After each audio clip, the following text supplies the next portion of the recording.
만왕의 왕이시며 만유의 주가 되시는 하나님 아버지, 지난 한 주간도 은혜 가운데 보호하여 주시고 거룩한 주일에 주님의 성전에 모여 주님을 찬양하며 예배하게 하시니 참으로 감사를 드립니다. 이 시간 이곳에 임재하시어 우리의 예배를 기쁘게 받아 주시옵소서.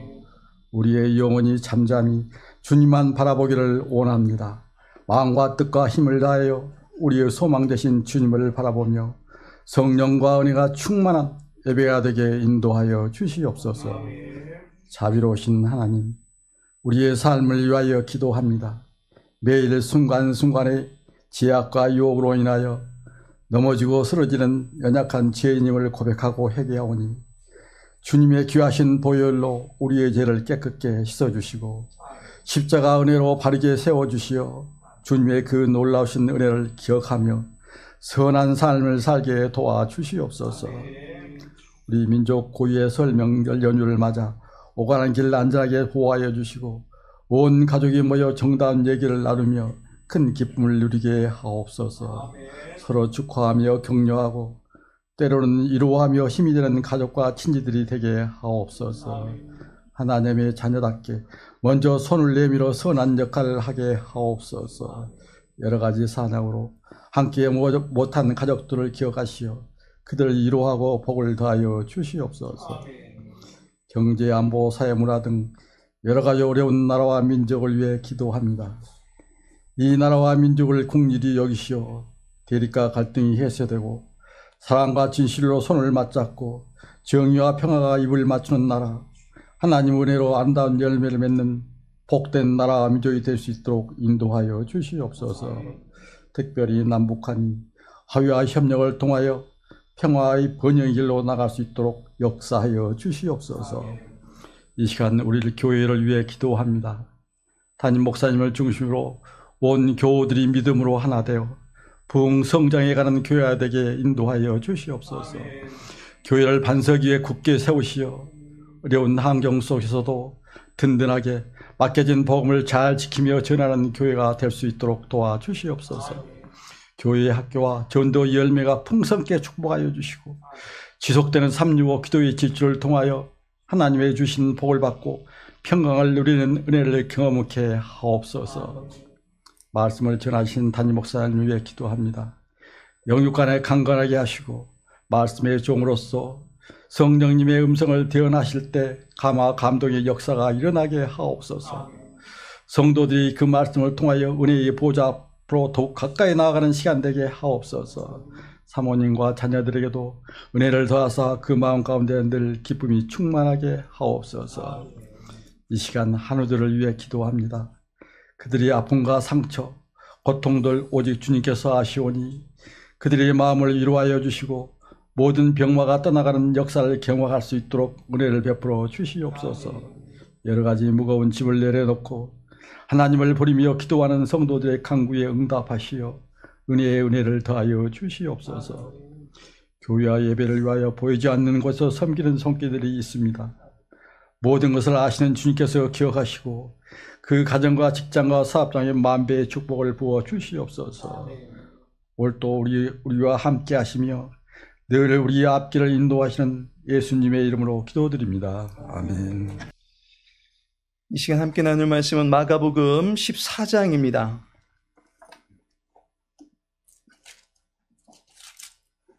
마가복음 14장 1절에서 11절까지의 말씀입니다.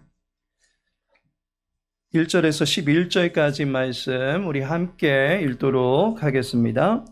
이틀이 지나면 유월절과 무교절이라 대제사장들과 서기관들이 예수를 흉계로 잡아 죽일 방도를 구하며 이르되 밀란이 날까 하오노니 명절에는 하지 말자 하더라. 예수께서 베다니 나병 환자 시몬의 집에서 식사하실 때에 한 여자가 매우 값진 향유 곧 순전한 나드 한 옥합을 가지고 와서 그 옥합을 깨뜨려 예수의 머리에 부으니 어떤 사람들이 화를 내어 서로 말하되 어찌하여 이 향유를 허비하는가? 이 향유를 300데나리온 이상에 팔아 가난한 자들에게 줄 수 있었겠도다 하며 그 여자를 책망하는지라. 예수께서 이르시되 가만두라. 너희가 어찌하여 그를 괴롭게 하느냐? 그가 내게 좋은 일을 하였느니라. 가난한 자들은 항상 너희와 함께 있으니 아무 때라도 원하는 대로 도울 수 있거니와 나는 너희와 항상 함께 있지 아니하리라. 그는 힘을 다하여 내 몸에 향유를 부어 내 장례를 미리 준비하였느니라. 내가 진실로 너희에게 이르노니 온 천하에 어디서든지 복음이 전파되는 곳에는 이 여자가 행한 일도 말하여 그를 기억하리라 하시니라.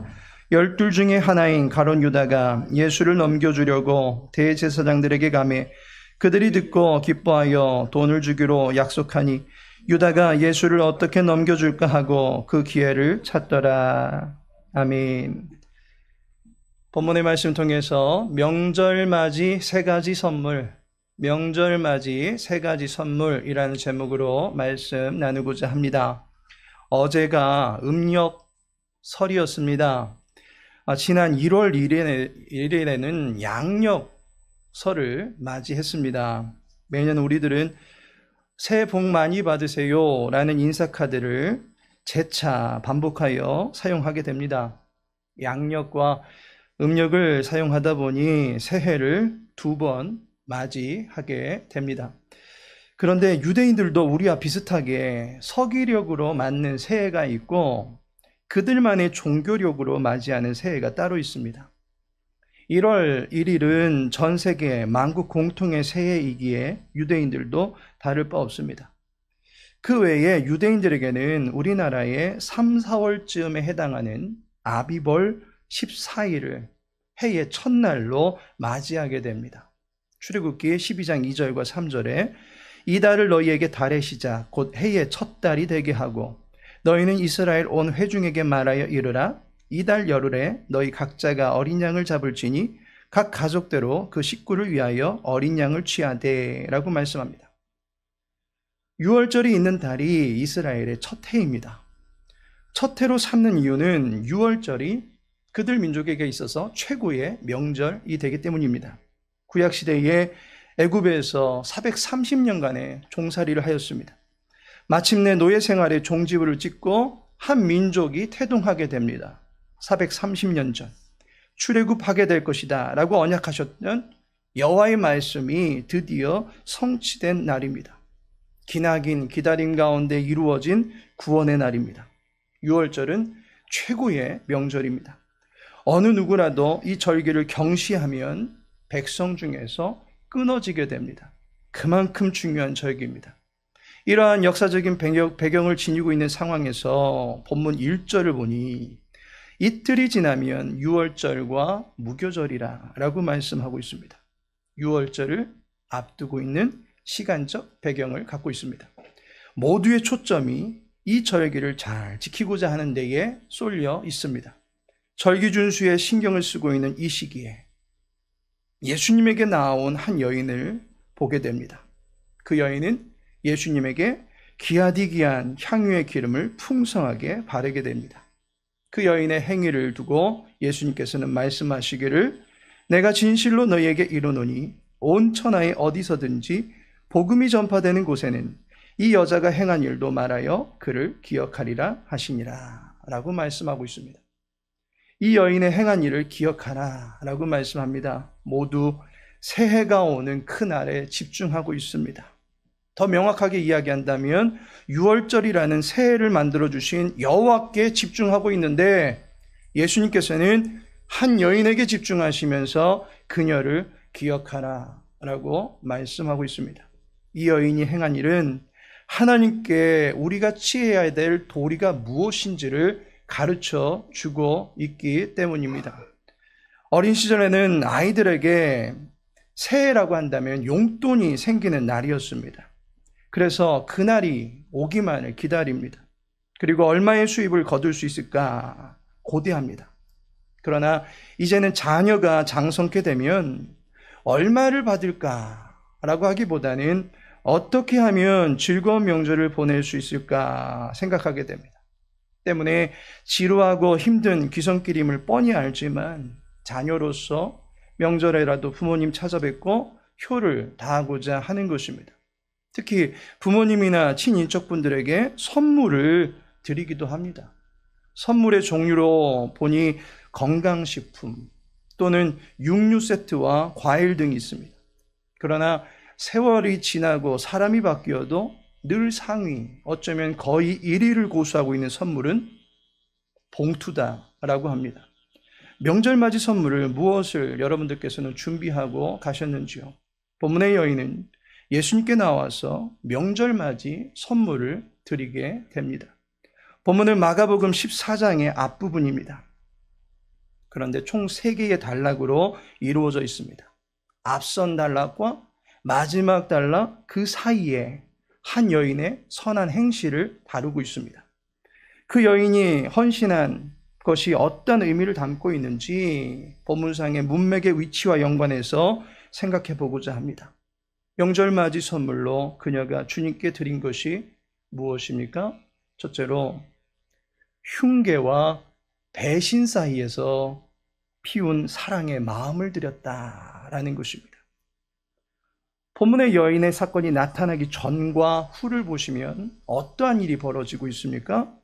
1절에 예수를 흉계로 잡아 죽일 방도를 구하며 라고 말씀하고 있습니다. 예수를 죽일 계략을 짰다라는 것입니다. 우발적 범죄가 아니라 철저하고 치밀한 계획 범죄를 공모했다라는 것입니다. 누가 이와 같이 악한 꾀를 도모하고 있습니까? 대제사장들과 서기관들이라고 말씀하고 있습니다.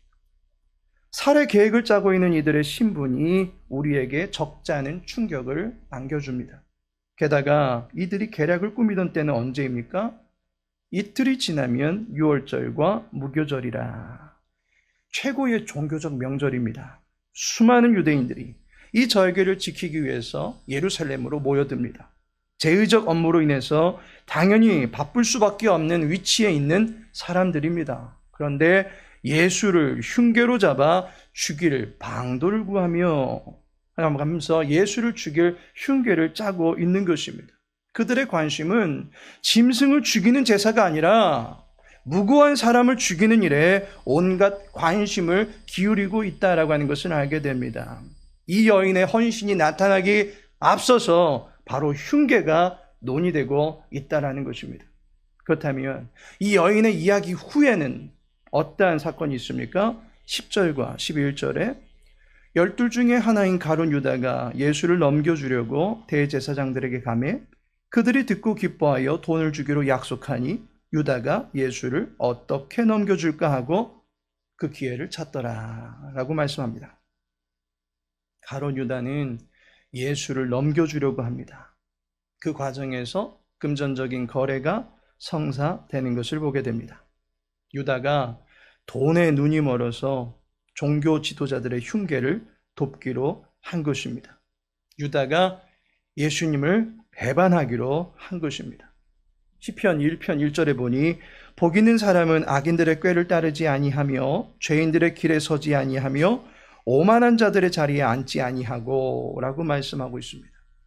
악인들은 꾀를 도모하고 그 일을 어떻게든 성사시키기 위해서 온갖 힘을 기울입니다. 가룟 유다는 그들의 자리에 함께 앉아서 예수님을 죽이려는 계획살인에 공조하고 있는 것입니다. 이와 같이 앞뒤로 예수님에 대한 끔찍한 범행을 계획하고 있는 이 상황에서 이 여인의 사건이 그 사이에 자리 잡고 있는 것입니다. 그 여인의 일을 두고 6절에 그가 내게 좋은 일을 하였느니라 라고 말씀합니다. 그녀는 예수님에게 좋은 일, 곧 선한 일을 했다라는 것입니다. 어떤 이들은 악한 일을 도모하고 있고 공조하며 돈을 받고 있을 때에 이 여인은 자기의 것을 들여서 예수님께 선한 일을 했다라고 하는 것입니다.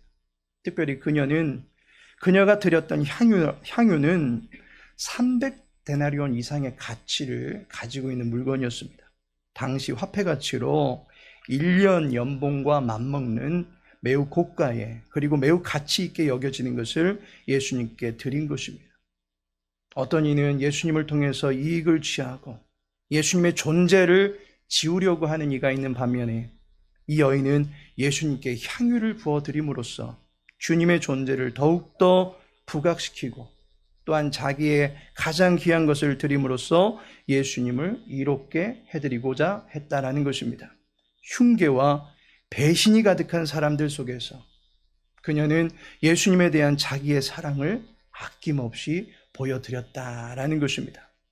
믿음의 사람이 믿음을 드러내거나 지키며 사는 것 결코 쉽지 않은 환경입니다.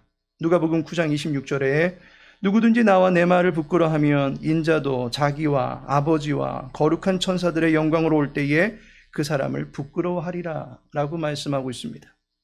명절이 되면 의뢰이 믿지 않는 가족들로 인해서 신경을 쓰시는 분들이 있습니다.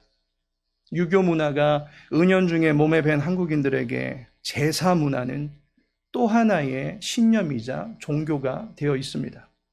조상에게 예를 갖추고 성심으로 제를 올리면 조상들이 어여삐 보시고 후손들을 도와준다라고 믿고 있기 때문입니다. 그런데 기독교는 그와 같은 제사의 동기를 무의미하게 여깁니다.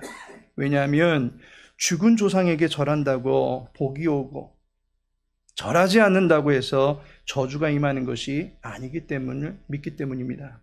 복의 근원은 여호와 하나님이시고 인간은 고작 피조물에 불과한 존재임을 믿기 때문입니다. 그리하여 제사상에 절하는 것은 진리의 말씀에 근간을 삼고 거부합니다. 절하지 않는 그 순간부터 큰 소리가 난무하고 근본 없는 것들이라고 하는 소리를 들으면서 즐거운 명절 분위기가 제사상 앞에서 모두 다 사라져버리는 것을 경험하게 됩니다. 명절에 가족들을 만나는 것을 기피하게 되고 따로 지내는 일들이 허다하게 됩니다. 믿음을 지켜나가기 힘든 환경들이 있는 것을 보게 됩니다. 그럼에도 불구하고 주님을 사랑하는 마음으로 그 현장에 의도적으로 들어가서는 주님을 높여드리는 이 여인의 모습이야말로 결코 그 누구에게도 구애받지 아니하며 주님만을 높여드리고자 했다라고 하는 것을 알게 됩니다. 흉계와 배신으로 예수님을 적대하는 무리들 속에서 주님을 믿고 따르는 신실한 백성도 있음을 여인은 그녀의 가슴에 담긴 진심 어린 사랑으로 예수님께 표현해 드린 것입니다. 두 번째로 지도자와 제자 사이에서 일깨운 지혜를 드렸다라는 것입니다. 본문의 여인이 등장하기에 앞서서 나온 이들은 1절에 보니까 대제사장들과 서기관들이라고 말하고 있습니다. 그리고 이 여인의 후에 등장하는 존재는 10절에 보니 12 중에 하나인이라고 말하고 있습니다. 12이라는 말은 곧 제자 수를 말하는 것이고 결국 제자를 말하는 것입니다. 그렇다면 앞에는 종교 지도자가 뒤에는 제자들이 있습니다. 그런데 그들이 어떤 그룹들입니까? 종교 지도자들은 예수님에 대한 적대감을 갖고 있습니다. 그들은 예수님의 메시아 되심을 인정하지 않습니다. 그런데 여호와의 말씀에 입각해서 예수님은 그리스도가 될 수 없다, 하나님의 메시아가 아니다라고 단정하고 있는 것을 보게 됩니다. 그런데 정작 하나님께서는 그 예수님을 가리켜서 내 사랑하는 아들이요 내 기뻐하는 자다라고 말씀해 주셨습니다. 여호와의 뜻과 무관하게 자신들만의 소견에 따라서 예수님을 부인하는 적 그리스도로 지금 지도자들이 서 있는 것을 보게 됩니다. 하나님의 말씀을 지도자가 되어서 정면으로 배격하고 있는 것입니다. 또한 제자 그룹을 보니 예수님의 가르침을 3년까지나 받아왔습니다. 예수님은 하나님의 나라를 제자들에게 가르쳐 주셨고 또한 공생의 막바지에 들어서는 자신의 인자 되심을 강조하시면서 사람으로 죽게 된다라고 하는 것을 가르쳐 주셨습니다. 하나님의 어린 양이 되어서 대속물이 되어야 한다라는 사실을 제자들에게 가르쳐 주셨습니다. 예수님은 계속해서 자신의 죽음 예고를 말씀해 주셨습니다. 그럼에도 불구하고 가롯 유다는 예수님의 가르침을 받았던 제자임에도 불구하고 예수님의 뜻을 전혀 깨닫지 못하고 받아들이지 못했던 것입니다. 그리고 예수님을 죽이려 한다는 종교 지도자들과 합세해서 예수님을 대적하는 자리에 서게 되었다라고 하는 것입니다. 그 모든 것이 진리를 깨닫지 못하는 어리석음에서 비롯된 것입니다. 그런데 이 여인은 어떠합니까? 8절에 보니 그는 힘을 다하여 내 몸에 향유를 부어 내 장례를 미리 준비하였느니라 라고 말씀하고 있습니다. 이 여인만큼은 예수님의 말씀을 10분 이해했었다라는 것을 알게 됩니다. 예수님의 죽으심을 알고 예수님을 기리기 위하여 준비했다라는 것입니다. 그녀가 예수님의 죽으심을 알 수 있었던 계기가 무엇이겠습니까? 본문에서는 이 여인의 이름이 나타나지 않지만 다른 복음서를 참고해 볼 때 마르다의 자매인 마리아입니다. 그녀는 어떤 성향의 여인이었습니까? 늘 예수님이 그의 가정을 방문하면 예수님의 발치 아래에 앉아서 말씀 듣는 것을 무척이나 좋아하고 즐겨했던 여인이었습니다. 그 여인이 예수님의 눈에 들고 싶어서 자리만 지킨 여인이다라고 하는 것이 아닌 것이 예수님의 말씀을 통해서 예수님의 의중을 충분히 알게 되었다라고 하는 것을 우리는 알 수가 있습니다. 때문에 그녀가 오늘 주님 앞에 보인 행실은 그 누구도 알지 못했던 예수님의 정체를 알고 있는 것이고 또한 그 정체에 걸맞는 일을 죽음으로 예수님께서는 이루신다는 사실을 그 누구도 깨닫지 못하고 있는 상황 속에서 이 여인만큼은 깨닫고 있었다라고 하는 것입니다. 예수님의 가시는 길을 예비할 수 있는 지혜로운 여인이 되었다라고 하는 것을 알게 됩니다. 말씀의 의도를 가장 정확하게 깨닫고 순종함으로 예수님을 따르는 여인이 되었다. 지혜로운 여인이 되었다라고 하는 것을 보게 됩니다. 마지막으로 삶과 죽음 사이에 들인 힘이었다라는 것입니다. 본문에 나타난 여인은 예수님을 만나러 왔습니다. 3절에 보니까 예수께서 베다니 나병 환자 시몬의 집에서 식사하실 때에 한 여자가 매우 값진 향유 곧 순전한 나드 한 옥합을 가지고 와서 라고 말합니다. 그녀의 등장은 예고되지 않은 등장이었습니다. 식사 자리였고 그리고 지금은 식사를 하고 있는 자리입니다. 향유를 붓는 때는 따로 있습니다. 일반적으로 식사 전에 그 집에 초대되어서 손과 발을 씻을 때에 향유를 사용합니다. 그때 사용하는 것은 일반적으로 사용하는 값싼 향유입니다. 단순히 몸의 악취를 제거하고자 하는 용도로 쓰이는 우리로 보면 일종의 페브리즈와 같은 기능을 하는 용도로 그 향유를 사용합니다. 그런데 또 다른 향유가 있는데 그것은 장례식 때 사용하는 강력한 향을 발휘하는 거의 원액 수준의 향유가 있습니다. 시체에서 발생하는 고약한 냄새를 지울 수 있는 수준의 강력한 향을 발휘하는 원액 향유입니다. 사람이 죽을 때 사용하는 향유입니다. 이와 같은 향유는 자신의 죽음을 예비해서 집에 단 하나를 준비해 두고 있습니다. 어떤 향유이든지 이 여인이 향유를 사용한 시점이 적절치 않아 보입니다. 그런데 예수님께서는 이 여인이 향유를 부은 사건을 두고서 자신의 장례를 예비한 것이다 라고 말씀합니다. 그렇다면 현재 여인은 살아계신 주님과 그리고 잠시 후에 돌아가시게 될 주님 그 사이에 서 있는 것입니다. 그러할 때 주님이 살아계실 때 자기의 힘을 다하여 그 주님을 섬기고자 했다라는 것입니다. 살아계실 때에 힘써 섬기는 것이 필요합니다. 설 명절이기도 하니까 판소리 한 대목 한번 들어보시겠습니까? 판소리 단가 중에 한 대목입니다. 사후에 반반 진수는 사러 생전에 한 잔 술만 또 못하야 세워라 세워라 세워라 어디 말을까 아까운 청춘 느리다는 나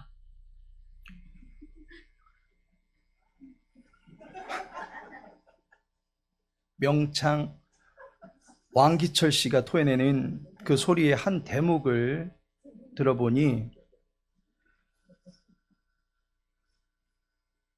사후 만반진수 불여 생전일배주라고 노래합니다.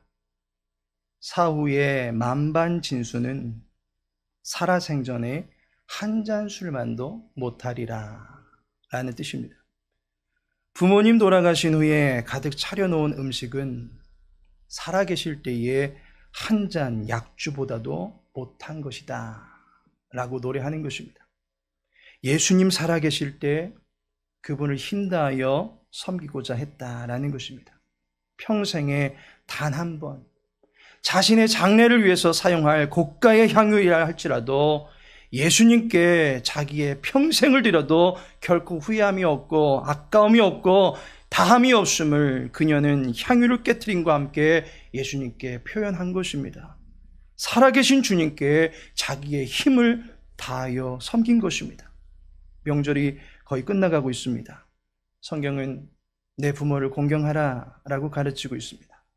돌아가신 부모님의 제사상에 술 한 잔 올려드리는 것이 공경하는 것이 아니라 살아계실 때 찾아뵙고 말씀 들어드리고 안부 여쭤보고 용돈도 두둑히 드리면서 힘다하여 섬기는 자세가 필요한 것입니다.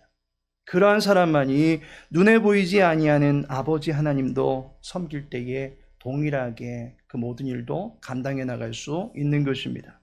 눈에 보이는 부모님에게 막대먹게 행동하면서 하나님 아버지라고 부르는 것은 위선일 뿐입니다.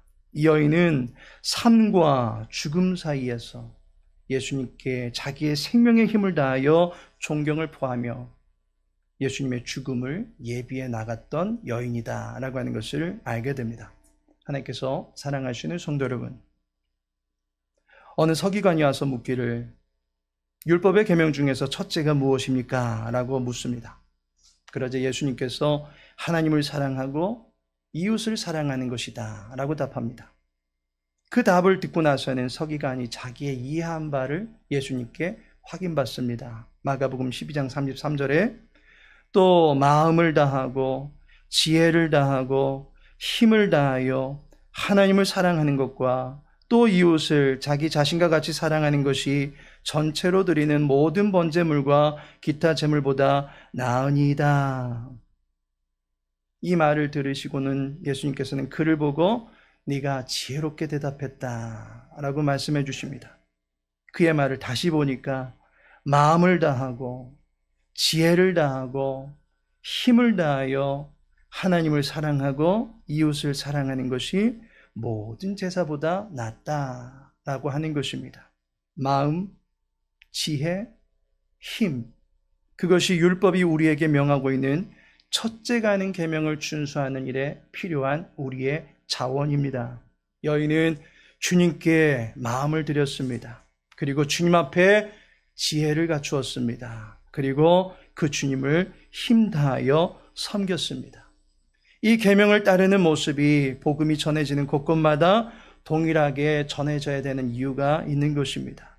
우리를 위하여 자기의 생명을 들여 우리를 대속하신 주님께서는 예수님의 마음과 힘과 뜻을 다하여 먼저 우리를 사랑해 주신 것입니다. 그 사랑 앞에 우리가 어떠한 반응을 보여야만 하겠습니까?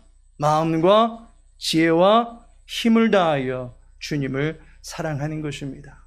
주님이 가르쳐 주신 첫째가 하는 계명을 따름으로써 주님 앞에서 선한 일을 감당해 나갈 수 있는 주님의 백성들 되시기를 예수님의 이름으로 축복합니다. 이제는 성자 예수 그리스도의 은혜와 성부 하나님의 크신 사랑과 성령 하나님의 내주교통 인도 위로하심이 여호와 하나님을 마음과 뜻과 힘 다하여 섬기며 살아가기를 소망하는 모든 권속들 위에 영원토록 함께 하실지어다. 아멘.